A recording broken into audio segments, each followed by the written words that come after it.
السلام علیکم ورحمۃ اللہ وبرکاتہ۔ سامعین من، کئی دفعہ آپ دیکھتے ہیں کہ آپ کوئی کام کر رہے ہیں اور اس میں کوئی رکاوٹ آ رہی ہے۔ آپ کوئی جاب ڈھونڈ رہے ہیں تو نہیں مل رہی، عرصہ دراز سے گھومی جا رہے ہیں، نہیں مل رہی۔ کوئی کام آپ کرنا چاہ رہے ہیں، کہیں جانا چاہ رہے ہیں، جا نہیں پا رہے۔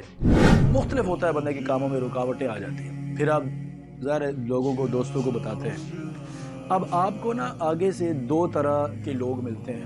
ایک آپ کو کہے گا کہ یار یہ اللہ تعالیٰ کی طرف سے آزمائش ہے، معافی مانگو اور اللہ اللہ کرو تو اللہ پاک کرم کر دے گا۔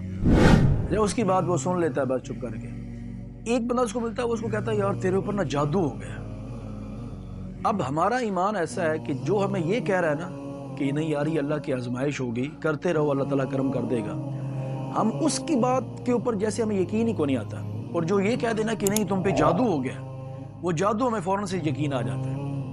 تو یاد رکھیں، اللہ پاک نے قرآن پاک میں ارشاد فرمایا وَمَا هُمْ بِضَارِينَ بِهِ مِنْ أَحَدٍ إِلَّا بِإِذْنِ اللَّهِ۔ اللہ فرماتا ہے کوئی بڑے سے بڑا جادوگر بھی تمہارے اوپر جادو کرے نا، تو اس جادو کا اثر تم پر کبھی بھی نہیں ہو سکتا جب تک کہ اس میں رب کی مرضی شامل نہ ہو جائے۔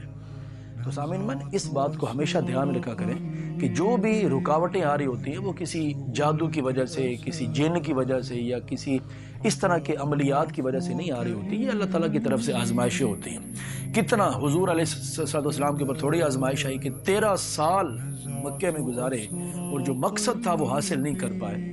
تو حضور نے تو نہیں کہا کہ میرے اوپر کسی نے جادو کر دیا ہے یا کسی نے کو کالا علم کر دیا ہے۔ تو اس لیے سامعین من، اللہ سے لو لگا کے رکھیں اور ہر چیز میں یہی سمجھے کہ اللہ کی آزمائش ہے اور ہم نے عبادت کرنی ہے اور اللہ تعالیٰ سے ہی اس چیز کو مانگنا ہے۔ اس چیز کو ذہن میں رکھ کر کہ ہمارے اوپر کسی نے جادو کر دیا ہے تو اپنے آپ کو پریشان کرنے کی ضرورت نہیں ہے۔ والسلام ورحمۃ اللہ وبرکاتہ۔